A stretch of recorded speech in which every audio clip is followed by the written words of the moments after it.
अगर पेट का फैट कम करना है तो इस वर्कआउट के डेली 3 सेट करिए। अगले 1 महीने में आपका बेली फैट कम हो जाएगा।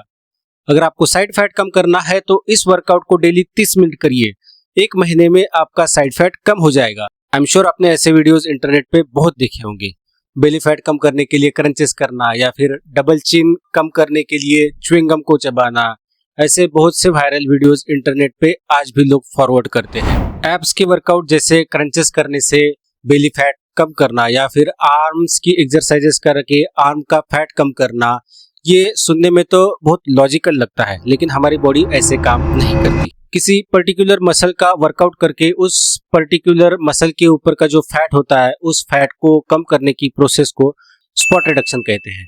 कुछ फिटनेस इन्फ्लुएंसर्स या फिर जिम ट्रेनर्स जिनको इसका नॉलेज नहीं होता, या फिर वो लोग जिन्हें अपने प्रोडक्ट्स बेचने हैं या फिर लोगों को शॉर्टकट्स बेचने हैं, वो लोग स्पॉट रिडक्शन को प्रमोट करते हैं। बट अनफॉर्चुनेटली बहुत सारे जिम बिगिनर्स भी इसमें ट्रैप हो जाते हैं।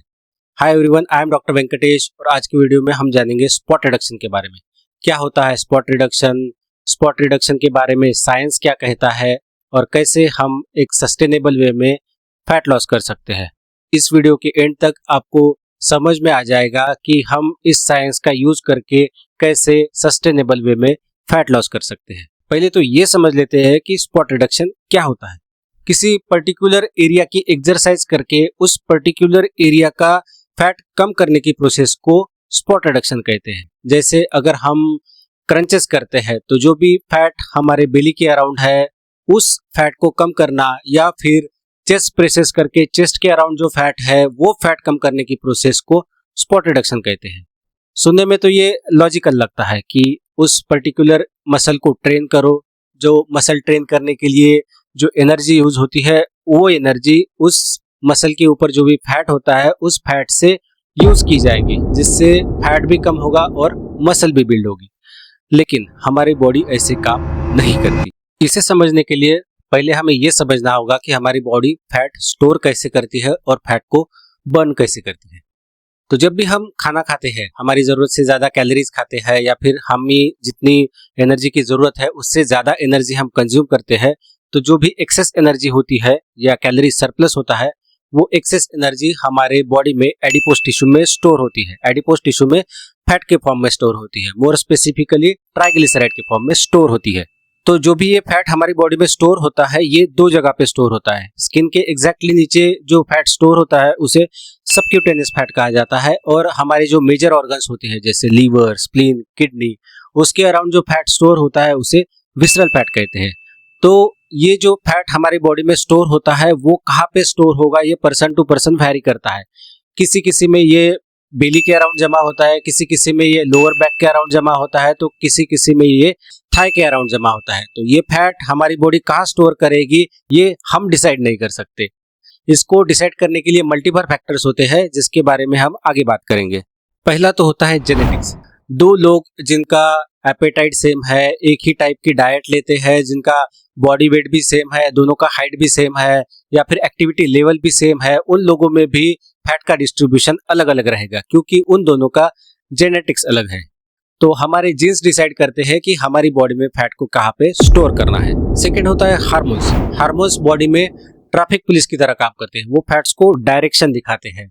ईस्ट्रोजन जो कि एक फीमेल प्रीडोमिनेंट हार्मोन है वो फीमेल्स में थाई के अराउंड और हिप के अराउंड फैट को स्टोर करता है। On the other hand testosterone जो कि एक मेल हार्मोन है, एंड्रोजेनिक हार्मोन है, वो मेल्स में बेली के अराउंड फैट को स्टोर करता है। थर्ड होता है एज। हमारा एज भी डिसाइड करता है कि फैट कहाँ पे स्टोर होगा। जैसे जैसे फीमेल में एज बढ़ते जाता है, उनका मेनोपॉज आ जाता है, तो मेनोपॉज के बाद एस्ट्रोजेंस के लेवल कम हो जाते हैं, और जैसे जैसे एस्ट्रोजेंस के लेवल कम हो जाते हैं तो फीमेल्स में जो पहले फैट थाई के अराउंड या फिर हिप के अराउंड स्टोर होता था उसका शिफ्ट धीरे धीरे चेंज होके बेली के अराउंड होने लगेगा। इसके अलावा हमारे स्ट्रेस लेवल्स, हमारा स्लीप पैटर्न, हमारी फिजिकल एक्टिविटी, ये भी कुछ फैक्टर्स होते हैं जो डिसाइड करते हैं कि हमारा फैट कहाँ पे स्टोर होगा। जिस तरह बॉडी कहाँ पे फैट स्टोर करेगी ये हम डिसाइड नहीं कर सकते, जिसे हम कंट्रोल नहीं कर सकते, सेम वे पहले फैट कहाँ से बर्न होगा, पहले फैट कहाँ से लॉस होगा, ये भी हम कंट्रोल नहीं कर सकते।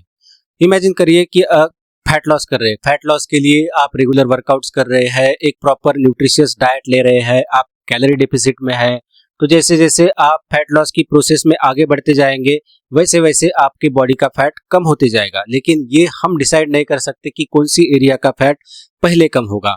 जो भी हम वर्कआउट्स करते हैं जैसे बाइसेप कर्ल हो या फिर चेस्ट प्रेसेस हो या फिर क्रंचेस हो, तो ये जो भी वर्कआउट्स होते हैं ये वर्कआउट्स हमारे मसल्स को स्ट्रांग बनाते हैं, हमारे मसल्स को टोन बनाते हैं, लेकिन ये उस पर्टिकुलर मसल के ऊपर का जो फैट होता है उस फैट को कम नहीं करता।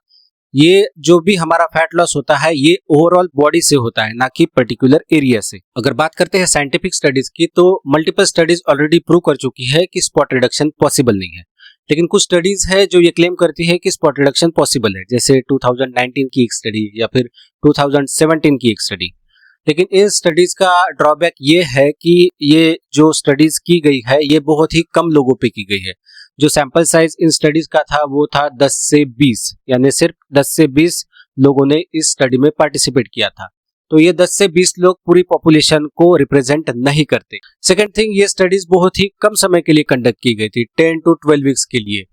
तो जो स्टडी ज्यादा लंबे समय तक चलती है उस स्टडी की क्रेडिबिलिटी ज्यादा होती है। थर्ड थिंग, इस स्टडी में सिर्फ सबक्यूटेनियस फैट को कंसिडर किया गया था, विसरल फैट के बारे में कोई भी जानकारी नहीं दी गई थी।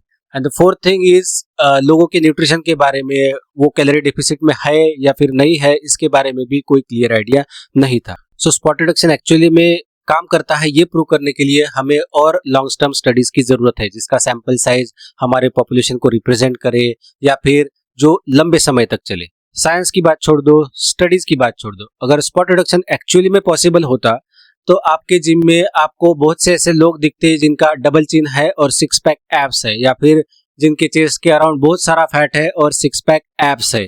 लेकिन आई एम श्योर आपने ऐसे किसी भी बंदे को नहीं देखा होगा। चाहे आप आर्म का फैट कम करना चाहते हो, बेली का फैट कम करना चाहते हो या फिर डबल चिन को कम करना चाहते हो, किसी पर्टिकुलर एक्सरसाइज को करके आप वहां का फैट नहीं कम कर सकते। जैसे फैट कहाँ पे स्टोर होगा ये हमारे जेनेटिक्स डिसाइड करते हैं, वैसे ही कहाँ से फैट पहले कम होगा ये भी हमारे जेनेटिक्स से डिसाइड करते हैं। आप सिर्फ प्रोसेस को कंट्रोल कर सकते हैं प्रॉपर वर्कआउट्स और प्रॉपर न्यूट्रिशन का यूज करके। आई होप आपको ये वीडियो अच्छी लगी होगी। अगर वीडियो अच्छी लगी है तो वीडियो को लाइक करिए, कमेंट करिए और ऐसे ही इंफॉर्मेटिव वीडियोस देखने के लिए चैनल को सब्सक्राइब करिए। See you in the next video.